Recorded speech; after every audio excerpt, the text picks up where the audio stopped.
Hello दोस्तों, आज हम आपके लिए एक काल्पनिक कहानी लेकर आए हैं जिसका टॉपिक है वो डरावना सफ़र।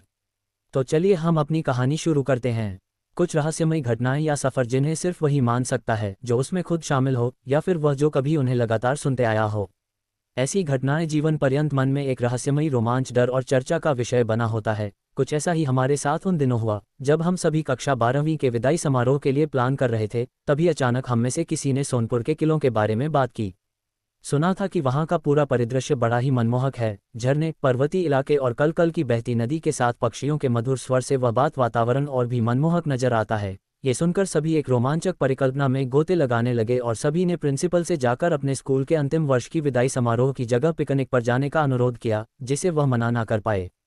लेकिन उनकी स्वीकृति के समय उन्होंने खुद नहीं सोचा कि आगे क्या होने वाला है। हम सभी नियत तिथि को स्कूल बस में चल पड़े। लगभग 40 छात्रों, जिनमें 25 छात्र एवं 15 छात्राओं के साथ 3 शिक्षिकाएं और 2 शिक्षक के साथ बस रमणीय वातावरण में घूमते हुए पहाड़ी इलाकों में चली जा रही थी। सभी के मन में पिकनिक को लेकर रोमांच बना हुआ था। लेकिन तभी अचानक जैसे ही पहाड़ी इलाकों से बस थोड़ी आगे पहुंची, तब अचानक झटके लेकर बस रुक गई। ऐसा लगा जैसे बस को किसी ने सामने से आकर रोक दिया हो।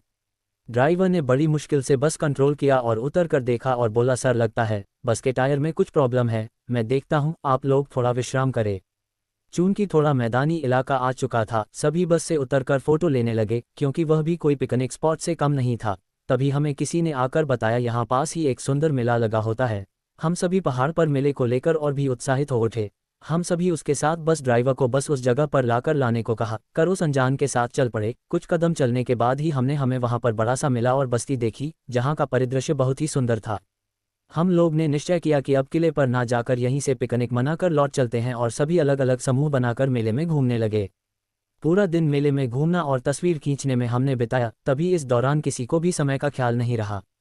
तभी अचानक जैसे तेज हवाओं और बादल के गरजने से वहां के वातावरण को अत्यंत भयावह बना दिया। लोगों का उल्लास भागदौड़ और चित्रकार में बदल गया। हम सभी भागकर किसी अनजान के इशारे पर एक ऊंचे टीले पर जाकर खड़े हो गए। डर से वह नज़ारा देखने लगे। हमने देखा कि पहाड़ से आने वाली तेज नदी की धार मेला में पूरे मेले को डूबा दिया। हम लोग डरे सहमे से उस जगह खड़े रहे। तभी अचानक वहां अनजान ये कहते हुए, साहब जब मेरा गांव भी नहीं रहा, मैं रहकर क्या करूं, और इशारा करके बोला, आप उस तरफ जाए और कह देना बस्ती ही नहीं रही तो मैं भी क्या करूंगा रहकर, मैं भी चलता हूं। वह उस उफनती नदी के प्रवाह में कूद पड़ा। हम लोग अवाक से रह गए। हम इतने डरे हुए थे कि कुछ सोच ना पाए और उस इशारे की ओर चल दिए। आकर देखा तो बस ड्राइवर हमारा इंतजार कर रहा था। हम तेजी से लपक कर बस में बैठे और ड्राइवर को चलने के लिए कहा। ड्राइवर कुछ सोच पाता इससे पहले सभी ने जोरदार आवाज में चलने को कह दिया। सभी जान बचाकर वापस लौट आए। आगे आकर निचले स्तर पर एक ढाबा देखकर सभी वहां रुके।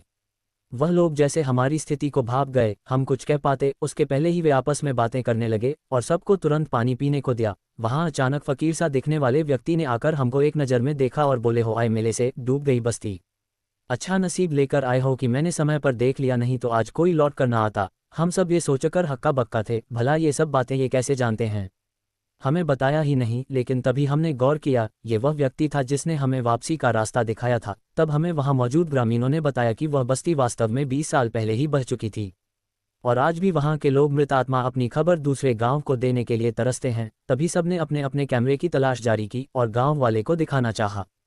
हमने क्या देखा, लेकिन आश्चर्य का विषय था, पूरे कैमरे में फकीर के अलावा किसी का चित्र नहीं था। वह बार बार सबको बस की ओर लाने का इशारा करते नजर आया। हम सभी घबराकर लौट आए। आज हम बताए नहीं थकते हमारे साथ उस दिन क्या हुआ था, लेकिन कोई मानने को तैयार नहीं। आज भी पिकनिक का नाम सुनकर हमारे रोंगटे खड़े हो जाते हैं। वह शापित गांव आंखों के सामने नजर आता है। ऐसी ही दिलचस्प कहानी सुनने के लिए हमारे चैनल को सब्सक्राइब करना ना भूले। बहुत जल्दी हम आपके लिए एक और ऐसी ही दिलचस्प कहानी लेकर आएंगे। धन्यवाद।